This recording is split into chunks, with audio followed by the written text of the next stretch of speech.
ములుగు జిల్లా ఏటూరు నాగారం మండల కేంద్రంలో తెలంగాణ రాష్ట్ర ప్రభుత్వం ప్రతిష్టాత్మకంగా చేపట్టిన ప్రజాపాలన కార్యక్రమాన్ని ములుగు జిల్లా కలెక్టర్ ఆదేశాల మేరకు జిల్లాలోని అధికార యంత్రాంగం అంతా ప్రజాపాలన దరఖాస్తుల స్వీకరణలో బిజీగా ఉన్నారు. ఇక మండల కేంద్రంలోని అల్లంవారి గానపురం చల్పాక గ్రామాలలో స్పెషల్ ఆఫీసర్లచే ప్రజాపాలన కార్యక్రమం నిర్వహించడం జరిగింది. ఈ కార్యక్రమం స్థానిక గ్రామ ప్రజలు అధికంగా పాల్గొని తమ యొక్క దరఖాస్తులను అధికారులకు అందజేశారు. అలాగే స్థానిక ఏటూరు నాగారం ఎస్ఐ కృష్ణప్రసాద్ ఆధ్వర్యంలో ఎటువంటి అవాంఛనీయ సంఘటన జరగకుండా బందోబస్తు ఏర్పాటు చేయడం జరిగింది.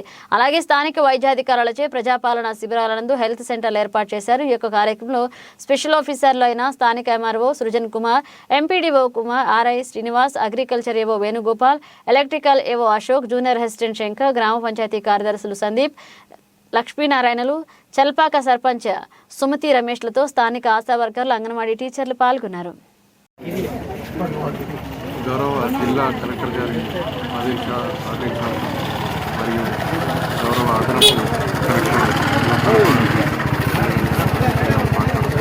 ఇక్కడ అల్లంవారి కన్పూర్ గ్రామ పంచాయతీ కార్యాలయం వద్ద ఈరోజు ప్రజాపాలన ఉపయాస్తం దరఖాస్తుల స్వీకరణ ఇక్కడ ఏర్పాటు చేయడం జరిగింది. ఇక్కడ అల్లంవారి గన్పూర్ గ్రామంలో 3 హ్యాపిటేషన్స్ ఉన్నాయి.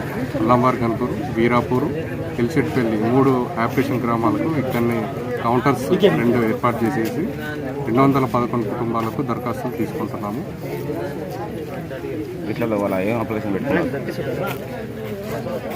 ఈ దరఖాస్తుతో పాటు రేషన్ కార్డు, ఆధార్ కార్డులు కూడా, కుటుంబ సభ్యుల ఆధార్ కార్డు కూడా తీసుకుంటున్నాము. వీటితో పాటుగా మహాలక్ష్మి పథకంలో గ్యాస్ కనెక్షన్ కొరకు కూడా గ్యాస్ బుక్, రైతు భరోసా దానికి పట్టాదారు పాస్బుక్లు, ఇందిరమ్మ ఇళ్ళు, ఇంకా గృహజ్యోతి పథకం కింద 200 యూనిట్ల ఉచిత విద్యుత్ కొరకు మీటర్ కనెక్షన్, మీటర్ బిల్లు కూడా తీసుకుంటున్నాము.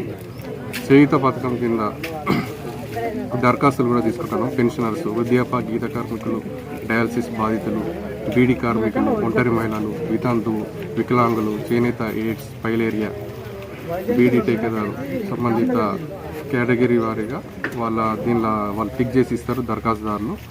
ఈ దరఖాస్తు ప్రకారం ఇవన్నీ కూడా కౌంటర్లో ప్రతిదీ కూడా డాటా అనేది ఫిల్అప్ చేసి హెల్ప్ డెస్క్ కూడా ఏర్పాటు చేయడం జరిగింది.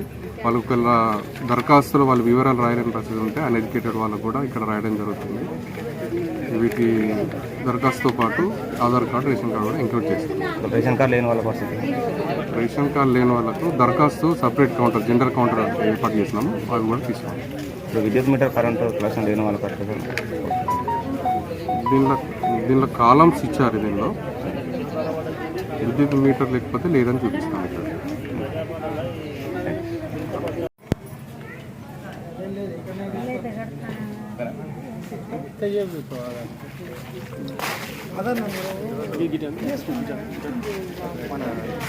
ప్రభుత్వ ఆదేశాల మేరకు 2023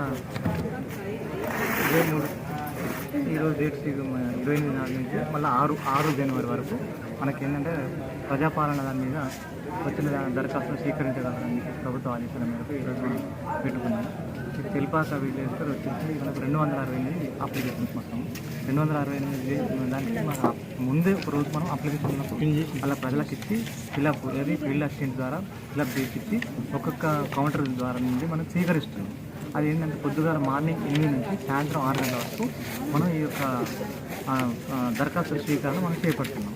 దీనికి మనం ఏంటంటే ముఖ్యంగా ఏంటంటే మనం ఏసీఎల్జీ మేడం కలెక్టర్ గారి మీద కూడా వచ్చి ఇంతకుముందు మనం చూసింటూ మన కౌంటర్స్ చేసుకోగా మన సహాయక కేంద్రము అన్ని చూసిన తర్వాత మెడికల్ షాప్ అన్నీ చూసి ఇట్లా మన పద్ధతి తెలియదు ఫామ్స్ ఎలా మీరు ఫిల్అప్ చేస్తున్నారు, తర్వాత ఎంత అన్ని వాళ్ళకు ఒకవేళ మన జిరాక్స్ ఇవ్వకుండా కానీ రేపు లేదా ఎల్లుండి కూడా తీసుకోమని పంచాయతీ సెక్రటరీ గారిని ఆదేశించడం జరిగింది. రేషన్ కార్డు లేని వాళ్ళకి రేషన్ కార్డు లేని వాళ్ళకి ఏం చేస్తామంటే మన జనరల్ కౌంటర్లో మనం పెట్టినాం. రేషన్ కౌంటర్ మన వైట్ పేపర్ మీద తీసుకొని వాళ్ళ పేరు, ఇంటి ఇప్పుడు ఎగ్జాంపుల్ ఇప్పుడు మన సెల్పాకల రేషన్ కార్డు లేనప్పుడు ఏంటంటే వైట్ కార్డ్ పేపర్ మీద తీసుకొని మన జనరల్ కౌంటర్ మీద తీసుకొని రిజిస్టర్ లెటర్ ఇట్లాంటి మనం అది ఇంకోటి ఏంటంటే ఫిజికల్ హ్యాండిక్యాప్ వాళ్ళకు కూడా లేదు, వాళ్ళ లెటర్ కూడా ఈ దీంట్లో మేము తీసుకుంటున్నాం.